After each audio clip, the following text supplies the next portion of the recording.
episode of the Inforunners. I'm Dasein was here. And this is Hayes.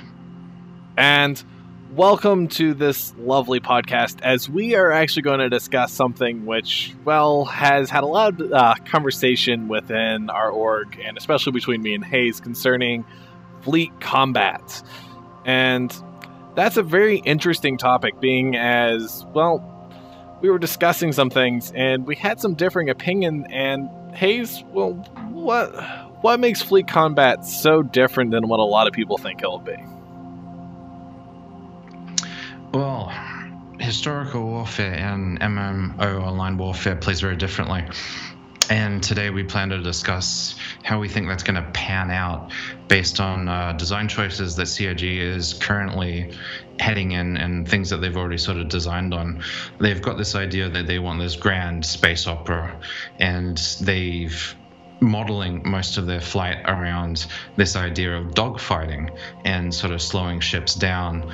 And so not just only from the ships we already have in the lineup, the way they're designed, the way the flight mechanics, and how they've talked about interdiction, many of these mechanics can be then sort of summarized and say, well, this has consequences with regards to fleet movements, especially when you get to large organized groups, say like of 50 people or so. Then, you know, the gameplay that they have planned at the moment is it's going to change once you start getting those large organized groups and an MMO style sort of warfare. Well, the thing a lot of people need to realize, the role of fighters is really different than what a lot of people think about. Right now, that's all we have. We have dogfights. People like to think, even based off of space operas, dogfights, but fighters are not really, their goal is not necessarily for the fighters. It's actually screening and taking out the bombers and the threats to your larger ships and escorting the actual threats to the larger ships there. So they have that nice role, and it's not all dogfights. Well, I think as soon as you start getting 20 people and large capital ships together, dogfighting goes out the window. You start getting into the idea that, fighters aren't going to put a dent in a capital ship, but at the same time, are they going to be focusing on the fighters? No, they're going to be focusing on a tactical objective. There's going to be torpedoes to intercept. There's going to be torpedo bombers on the opposite team they want to take down quickly before they're allowed to get their payloads off. There's going to be their own bombers that they're going to want to escort and keep safe so that they can deliver their own payloads. It turns into a very sort of, it goes from dogfighting more to squadron-based escort type missions. And suddenly, if you're too busy trying to, fight down fighters as opposed to getting your objectives, you're probably going to lose the fight. And that's really big, and it's going to be really focused, key thing on objectives. And that's the thing, if any games that I have played are a big issue, people staying focused on what the objectives are, and that's really where group coordination and a lot of the pre-operation logistics of whatever org or group you're with, that's where it's so important. All that training, the ability to do comms, organizing that, all that stuff comes into play at that point in time to allow you to actually focus on objectives and effectively hit and work as a group. Because if you do not have that, doesn't matter if you have all of the best dogfighters in the game together if they can't work as a group. Well-trained groups should mop up similar forces, maybe twice their size. What you're going to be getting is fighters and capital ships working together in a unison that is going to be, basically this comes down to the interdiction model, which is very similar to EVE, but at the same time, it's not going to be like EVE-based combat. Everyone's going to be interdicted together, probably pulled out a warp together, and so we're not going to have like small little skirmishes of a few ships at once. It's going to be a large scale battle, and it's going to hit hard, and it's very unlikely under most cases that you're going to have an even force. You're going to have one side that has a heavy advantage, they're going to hit hard, and one side is going to be heavily decimated compared to the other. Well, and even if you just want to take it from not one-sided battle, you have two even battles. The big thing is really going to go back to your pre-op stage planning, because have you scouted the area? Is there, and we don't even know, is there a way to actually detect interdiction ships? There might be, might not be. So you might have a couple sensor ships ahead that tell you, hey, there's an interdiction up ahead, tell you what's there. Then you can decide to engage or not engage, turn around, or even have yourself already pre-organized so you kind of have an idea of what to do when you hit there. So there's all of that.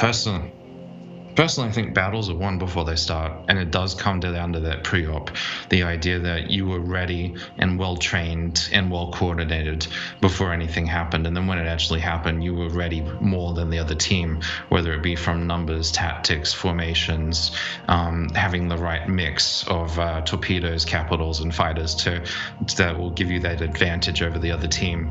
And so, yeah, it does definitely come like this. It comes down to things like scouting, being prepared, having the correct training, the ability to have the excellent teamwork to work together. It really goes down to the fact that a lot of orgs are going to probably be kind of sad that they don't have as many terrapins as they do. I mean, you need those type of vessels out and about. It sounds like a boring job because everyone's like, I want to be a dogfighter, I want to be a master of that, or they want to be on a capital ship.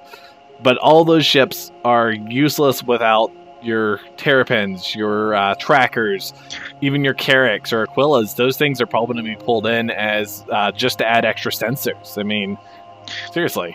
Scouts are basically going to break and make fleet combat. It is going to allow you to decide the stage that you go to battle in, or to avoid it altogether. At the end of the day, it is the first step to controlling the battle before it even starts.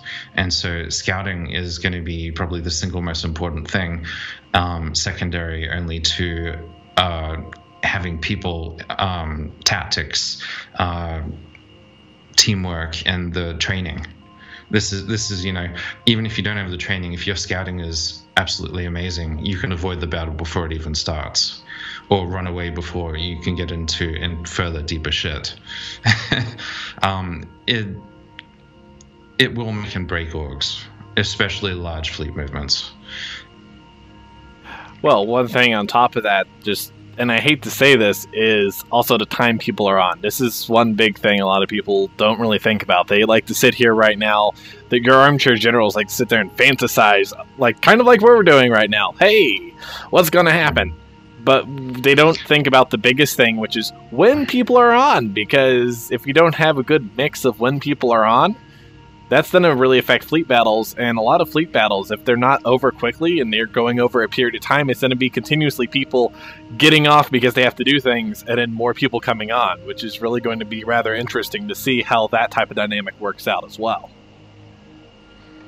Oh, we were talking about this a little bit before, the idea that normal historical battles where people like try to let's say, create a diversion against another group, so that they try to draw their attention somewhere else and then attack them in another direction that they weren't thinking of. That is not something that's true of MMO-style gameplay. Often, when you want to hit someone hard, you have to do it stealthily. You have to do it where they don't know they've been hit until it actually happens, because what happens is that it's about preparedness and readiness to mobilize. And if people aren't online, if people aren't aware something's about to happen, it can be really hard to grab those numbers on short notice to counteract that idea. And so MMO sort of warfare play is very much about hitting people when their numbers are most offline, when they're least prepared, when they have no warning. And so this idea of skirmishing, guerrilla warfare, and even sort of like small little fights is not how it's going to be decided. It's not how well-trained groups are going to do battles in org versus org based situations. They're going to get in there with everything they have. They're going to hit them unannounced, unprepared, get it done as quickly as possible, and pull out or get whatever they wanted and get out of there. Well, basically, we've beat the horse down dead and into a mush on the fact that you have to focus on the big thing, which is all of your pre-scouting, your times, and secrecy. All of that is going to be key. But let's just say right now you have two orgs that kind of have scouted. They're both hitting each other at roughly the same time. Now let's talk about some of the different roles that we're actually going to be looking at there, because capital ships, it's kind of a rock, paper, scissors. You have your capital ships. Your capital ships are going to be immune to fighters, but they're weak to bombers. And it's just this huge little rock, paper, scissors game. Your fighters have to make sure the bombers can't get to your capital ships. Your capital ships are going to be sitting there duking out with the other capital ships. It's this giant little mess as you have to think about. Capital ships have to have support. Period. Well, like you said, it's a rock, paper, scissors game. I know there's a lot of people, I have friends who I don't like rock, paper, scissors. I'm like, but it has to be this way. And you know, I think capital ships aren't only going to target capital ships, they're going to be anti-fighter roles as well. Because what's going to happen is we're not just going to get two battles and then have this skirmish like I was saying before. You're going to end up is formation movements where the entire fleet is going to end up doing a line formation or a V formation or something. Basically, there's going to be this huge alpha strike. And the team that is able to mobilize and manage themselves and get the advantage on the other team unprepared is going to absolutely mop the floor with them, because they're going to call their targets, they're going to kill one by one, they're going to have all their guns focused at the same time. This is a very different sort of warfare from what I think what CIG is probably even envisioning. The idea that people are so prepared to put everything into one movement and just crush an opposing force. Well, a good book series, if you want to just think about it, is the Lost Fleet series. Battles happen in an instant, and they also happen over a long period of time. You have the movements, which take a long period of time, but when the actual collisions themselves are literally over like that. As all the ordnance and everything are hit, all the targets are hit, and basically within a few seconds, everyth's over. And anything that's left, because of the speeds everyone's traveling at, they'll be going out, the maneuver, reforming up, re-maneuvering, and then hitting again. That doesn't mean like a fleet movement is going to be a short affair. It's only when you finally get that rock in that hard place and, you know, things come to a head. There's going to be this huge cat and mouse game, from a mix of standoffs to trying to get into range to scouting, intelligence, counterintelligence, preparing that. There's going to be this huge tension build-up before this battle. And depending on all those things you did before the actual engagement is going to be determining the winner and the loser before it actually comes head to head.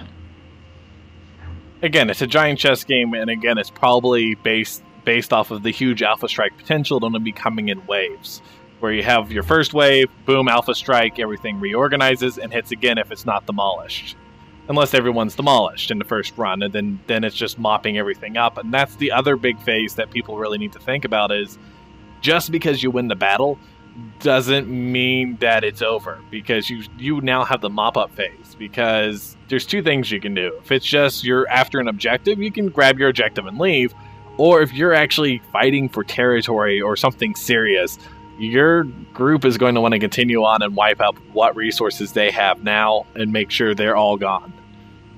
As horrible as that sounds. Western modern warfare versus Eastern modern warfare. Well, not modern warfare, but like historical warfare, I should say.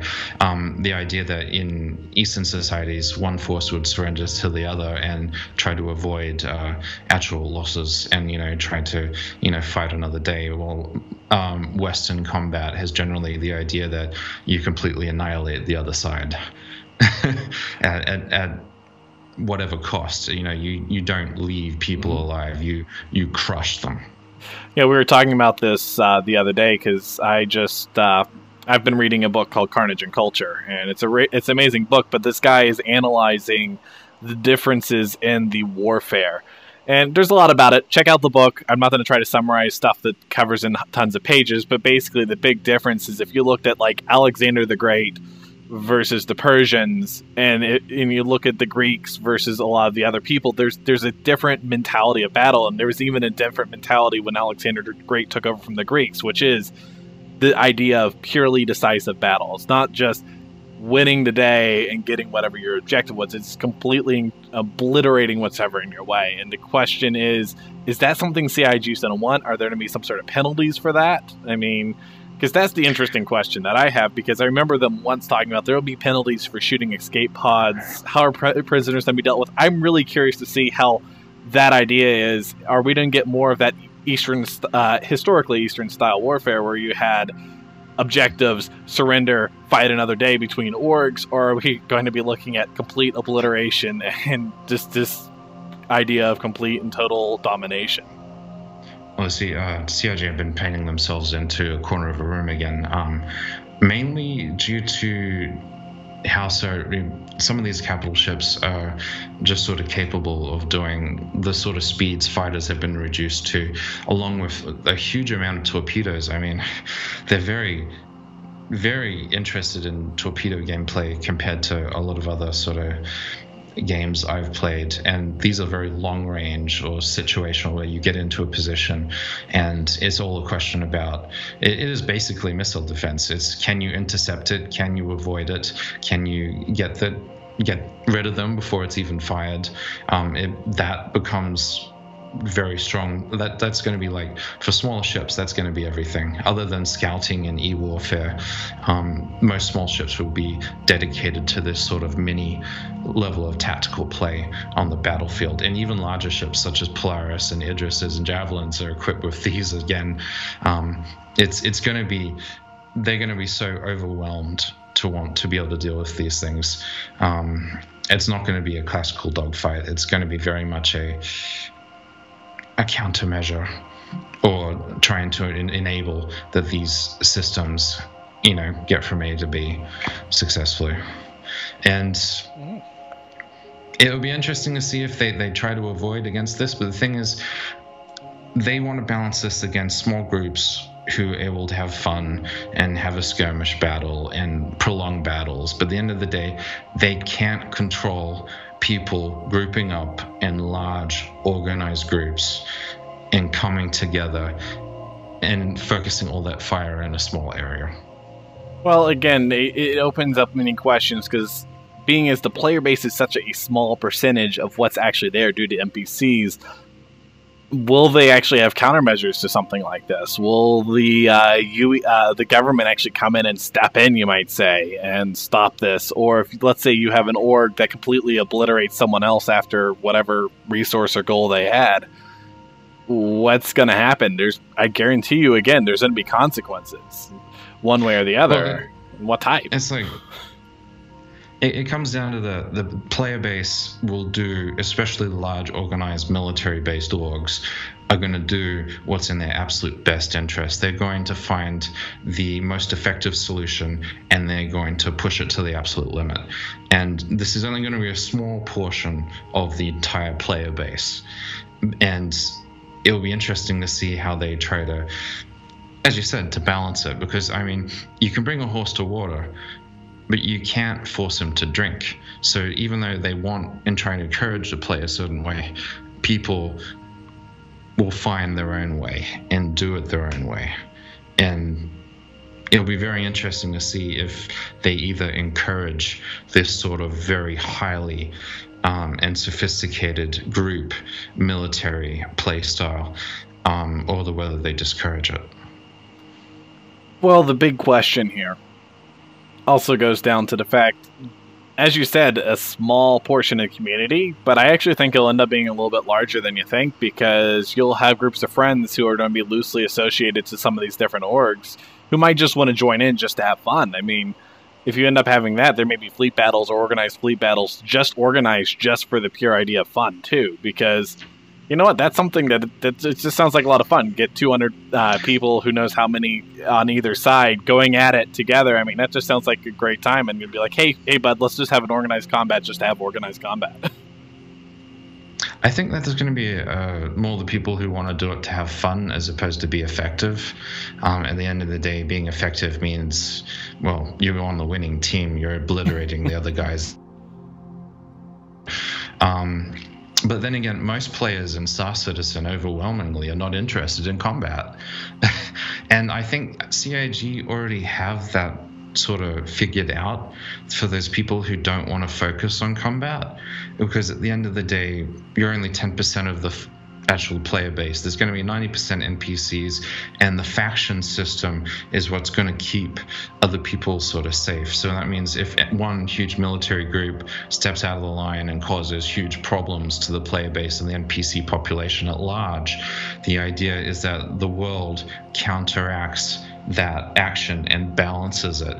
And so in other words, if you start attacking an org and they have proper relations in this system, then the authorities, whether what race or UEE or anything else, will come and counteract you.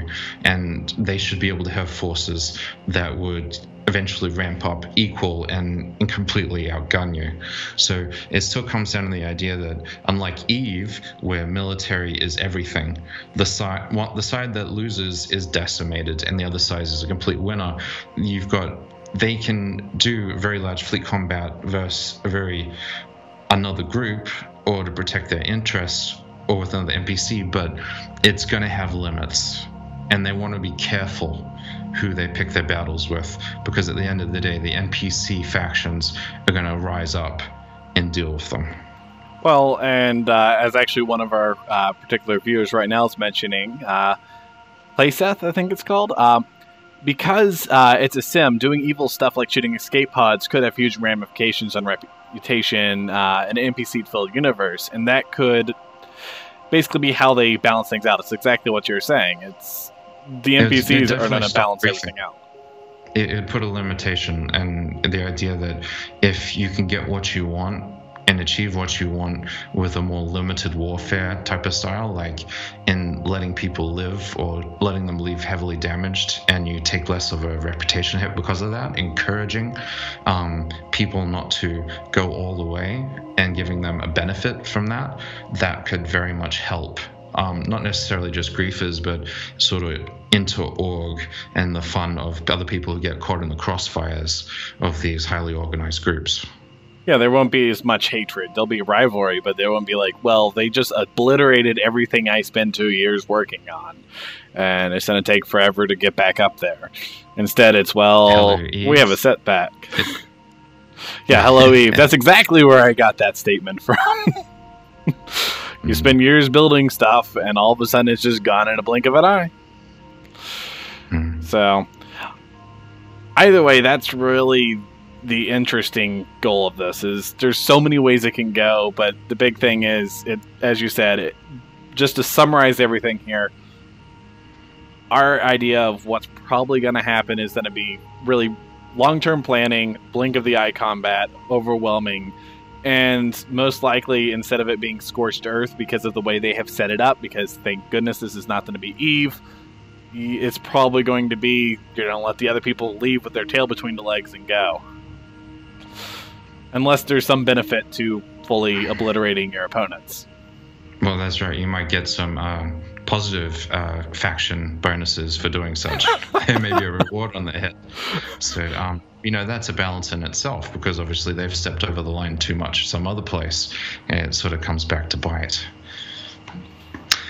Anyway, I think I said everything I wanted to do, and I think that wraps up Inforunners live podcast number 3, Fleet Combat. Guys, we do apologize about this being probably a little bit more over the place than we're used to, but we have quite a bit of stuff to talk about here for this, and we've also been kind of keeping an eye on your comments, so we'll try to announce it a little bit more ahead of time next time when we do a live one, but this time we were just making sure testing all of our materials were working. We literally made the Twitch count today, and we might be looking into going from OBS to XSplit next week. We're improving on our green screens and some other tech, so it's a work in progress, and you're definitely going to see more of this. All right, guys. Do you have any questions before we shut down? Now let's check the Twitch chat. Well, I'm just giving you a few seconds because of the delay. Yep, if you have any questions, and even if you're watching this after the live stream, we love detailed questions. We've been getting long like level response questions in a lot of our videos these days, which is great. That's what we want. We want to see people talking, and we respond to every question. Every time someone puts a response, we try to respond, and we might actually start doing a stream that's starts meshing together some of the questions and some of the ideas that people have been giving us in our videos. All right, guys. Well, as always, Catch you around. catch you around.